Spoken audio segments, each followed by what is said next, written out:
हमारे इस चैनल को लाइक और सब्सक्राइब जरूर करें। गजा में पिछले 6 महीने से इजराइल 35,000 लोगों को शहीद कर चुका है, जिसमें बच्चे और औरतें सब शामिल हैं। लेकिन इजराइल आखिर फलस्तीन के इस इलाके में इतना जुल्म क्यों कर रहा है? असल में यहूदियों की होली किताब तौरात में लिखा है कि एक दिन याकूब अलैहिस्सलाम, जिन्हें इजराइल के नाम से भी जाना जाता है, जो आज सारे यहूदियों के एंसेस्टर समझे जाते हैं, वो एक दिन फलस्तीन के इलाके में सफर कर रहे थे।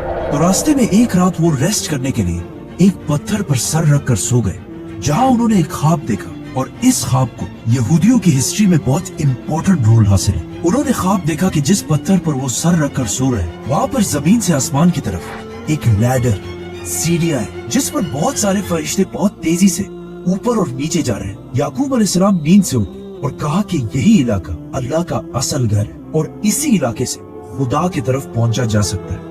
तो मतलब यहूदियों के लिए फलस्तीन के इस इलाके की इतनी बड़ी इंपॉर्टेंस है। इसीलिए इस फलस्तीन के इलाके को हासिल करने के लिए यहूदी आज किसी भी हद तक जा सकते हैं। याकूब अलैहिस्सलाम के बाद फलस्तीन में जो कुछ भी हुआ, उसे हम इस वीडियो में एक्सप्लेन कर चुके, जिसे अब तक करोड़ों लोग देख चुके। सो मस्ट वॉच दैट नाउ। पुराने जमाने में इस पूरे इलाके को फलस्तीन कहा जाता था, लेकिन यहाँ इजराइल की रियासत कायम होने के बाद ये सारा इलाका इजराइल के पास है और सिर्फ इतने इलाके में मुसलमान रह गए। फलस्तीन में मुसलमानों के इलाके भी 2 हिस्सों में डिवाइडेड है, वेस्ट बैंक और ये छोटा सा इलाका गजा। फलस्तीन में मुसलमानों के इन दोनों इलाकों के आपस में कोई भी जमीनी कनेक्शन, रोड नहीं है और एक दूसरे से बहुत दूर होने की वजह से यहाँ की अवाम और गवर्नमेंट भी एक दूसरे से बहुत डिफरेंट है। मतलब इन दोनों इलाकों में एक नहीं बल्कि 2 गवर्नमेंट्स। वेस्ट बैंक में PLO, जिसको काफी सेक्युलर गवर्नमेंट समझा जाता है, लेकिन गजा में गवर्नमेंट हमास के पास है, जिसे बहुत स्ट्रिक्ट समझा जाता है। फलस्तीन का इशू तो पिछले 75 साल से चलता आ रहा है और पिछले 75 साल से सारे मुस्लिम कंट्रीज की पोजीशन अब तक एक ही थी कि जब तक फलस्तीन को उसका हक ना मिले, इजराइल को एक्सेप्ट नहीं करना। लेकिन आज से कुछ साल पहले यूएस के नए प्रेसिडेंट डोनाल्ड ट्रम्प की हुकूमत में अमेरिका ने आहिस्ता आहिस्ता इजराइल को मुस्लिम कंट्रीज से एक्सेप्ट कराने की कोशिश की, जिसे एब्राहमिक एकॉर्ड्स का नाम दिया गया। एब्राहमिक इसलिए क्योंकि मुसलमान और यहूदी दोनों इब्राहिम अलैहिस्सलाम को एक सच्चा पैगंबर मानते हैं। अमेरिका के प्रेशर डालने के बाद अरब ममालिक ने अपनी पब्लिक के खिलाफ जाकर इजराइल को एक्सेप्ट करना शुरू कर दिया। तो सबसे पहले UAE, बहरीन, मोरक्को, ओमान, इन सारे अरब कंट्रीज ने इजराइल को एक्सेप्ट कर लिया और जो भी मुस्लिम कंट्री इजराइल को एक्सेप्ट कर लेती, अमेरिकन गवर्नमेंट ने उन्हें स्पेशल एड भी दी। मतलब सूडान के इजराइल को रिकॉग्नाइज करने के बाद अमेरिका ने उन्हें $1.2 बिलियन का लोन दिया और उन्हें टेररिज्म एक्सपोर्ट करने वाली कंट्रीज की लिस्ट से भी हटा दिया। और मोरक्को के इजराइल को एक्सेप्ट करने के बाद अमेरिका ने मोरक्को के डिस्प्यूटेड इलाकों को भी एक्सेप्ट कर दिया, जिसके बाद आहिस्ता आहिस्ता सारी Muslim countries, Pakistan, Indonesia, Bangladesh, सब पर प्रेशर डाला गया कि वो भी इजराइल को एक्सेप्ट करें। कहीं से एक लॉबी तो आई थी कि जी इजराइल को रिकॉग्नाइज करें, और ऐसा लग रहा था कि दुनिया का सबसे बड़ा अरब मुल्क सऊदी अरब भी इजराइल को एक्सेप्ट करने ही वाला है, क्योंकि मोहम्मद बिन सलमान ने कहा था कि सऊदी के लिए इजराइल से ज्यादा ईरान खतरा है। और ये भी पॉसिबल था कि अगर सऊदी इजराइल को एक्सेप्ट कर लेता, उसके बाद बाकी सारी मुस्लिम कंट्रीज ने भी इजराइल को एक्सेप्ट कर लेना। इसके अलावा पिछले कई डेकेड्स इजराइल मुसलमानों के इलाकों में बहुत चालाकी से सेटलमेंट्स बना रहा था। मतलब बहुत ही चालाकी से यहूदियों को मुसलमानों के इलाकों में सेटल कराना, ताकि फलस्तीन में यहूदी ज्यादा और मुसलमान कम हो जाए, जिसे यूनाइटेड नेशंस और पूरी इंटरनेशनल कम्युनिटी बार बार बिल्कुल इल्लीगल करार दे रही थी। लेकिन इस छोटे से इजराइल को दुनिया में कोई भी नहीं रोक सका।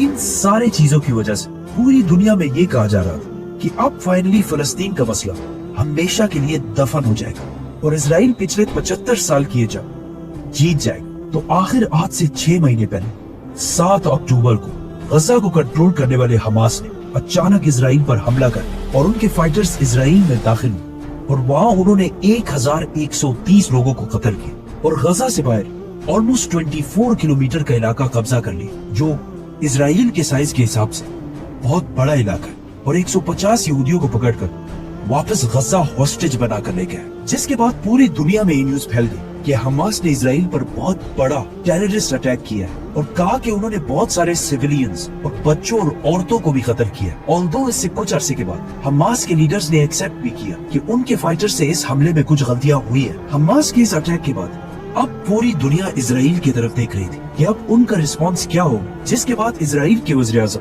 बेंजामिन नेतन्याहू ने टीवी पर आकर ऐलान किया कि अब इजराइल गजा से ऐसा बदला लेगा जो इससे पहले किसी ने सोचा भी नहीं हो। तो सबसे पहले इजराइल ने गजा की तरफ सारी सप्लाई मतलब खाना, बिजली, पानी सब बंद कर दिया और कुछ ही दिनों में वो सारा इलाका वापस ले लिया जो हमास ने कब्जा किया।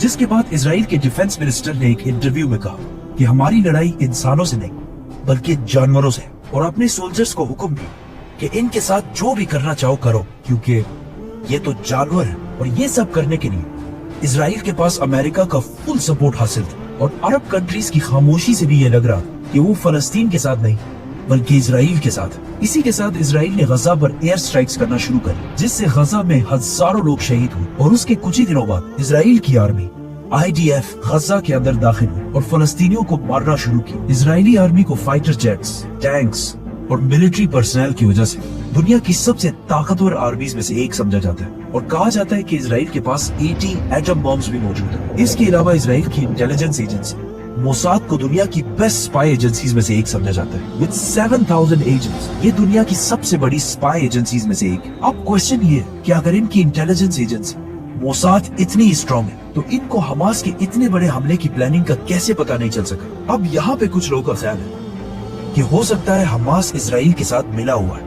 और ये सब एक बहुत बड़ी कंस्पिरेसी है क्योंकि हमास का क्या ख्याल कि अगर वो इजराइल पर इतना बड़ा हमला करे तो इजराइल का रिस्पांस उसके बाद क्या हो। जो भी हो, आखिर इजराइल की फौज गजा के अंदर दाखिल है। गजा में 3 मेन सिटीज गजा सिटी, खान यूनिस और रफा।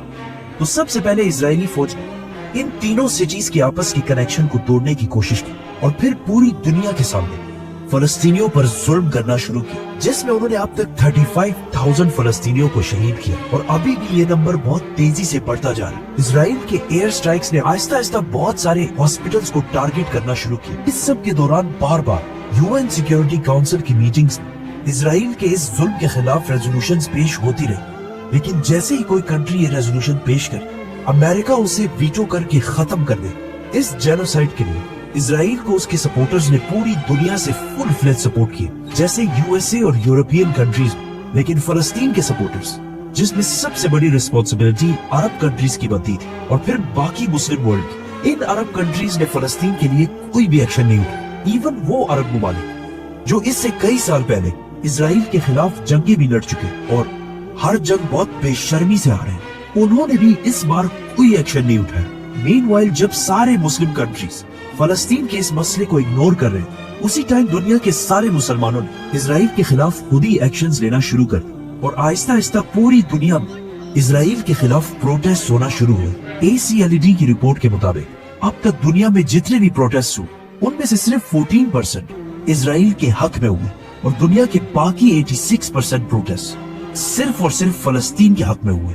मुस्लिम दुनिया की आवाम ने सिर्फ प्रोटेस्ट नहीं बल्कि एक और एक्शन भी लिया। मुसलमानों ने इजराइल की कंपनीज और या इजराइल को सपोर्ट करने वाली कंपनीज का बाइकॉट करने की कोशिश की, जिनमें top of the line companies were Coca Cola, McDonald's, KFC, Pepsi, Nestle etcetera.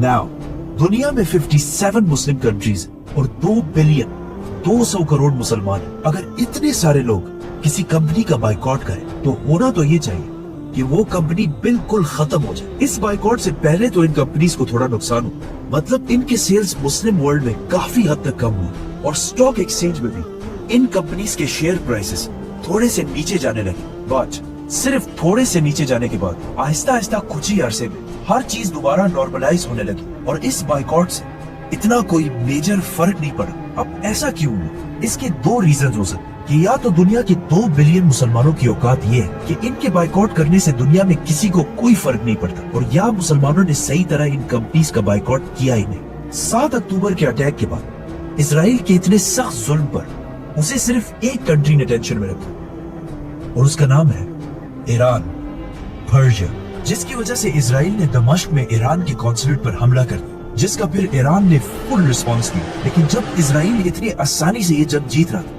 तो उसे ईरान पर हमला करने की क्या जरूरत? इसके पीछे भी 2 ऑप्शन। इजराइल इस वक्त बहुत स्ट्रॉन्ग होने की वजह से चाहता है कि ईरान को भी इस जंग में लेकर आए, जो इस वक्त दुनिया में बिल्कुल अकेला है, और उसकी गवर्नमेंट को आहिस्ता आहिस्ता कमजोर करे। और दूसरा ऑप्शन ये है, इजराइल के अंदर 3 बड़े पोर्ट्स हैं और इजराइल अपनी ज्यादातर ट्रेड इन्हीं 3 पोर्ट से करता है। इन 3 पोर्ट्स में से एक इजराइल के इस इलाके में और एशिया से इजराइल की ज्यादा ट्रेड इसी पोर्ट के जरिए होती है। इसराइल के फलस्तीनियों पर जुल्म शुरू होते ही यमन ने ईरान की मदद से इस पोर्ट की ट्रैफिक 85% तक कम कर दी। मतलब इसराइल की जो शिप्स एशिया से ट्रेड करने के लिए पहले सिर्फ इतना टाइम लेती थी, अब उन्हें पूरे अफ्रीका को सर्कल करके इसराइल पहुंचना हो, जिससे इसराइल को इकोनॉमिकली बहुत नुकसान होने लगा। जिसके अलावा ईरान के सपोर्ट से लबनान के हिजबुल्लाह ने इसराइल को हर टाइम अलर्ट रखा हुआ है। हो सकता है इन चीजों से तंग आकर इसराइल ने आखिर ईरान पर हमला करने की कोशिश की। इसराइल के वज़ीर-ए-आज़म बेंजामिन नेतन्याहू से एक इंटरव्यू में पूछा गया कि इसराइल के लिए दुनिया में सबसे बड़ा खतरा कौन है, तो उन्होंने कहा The three threats: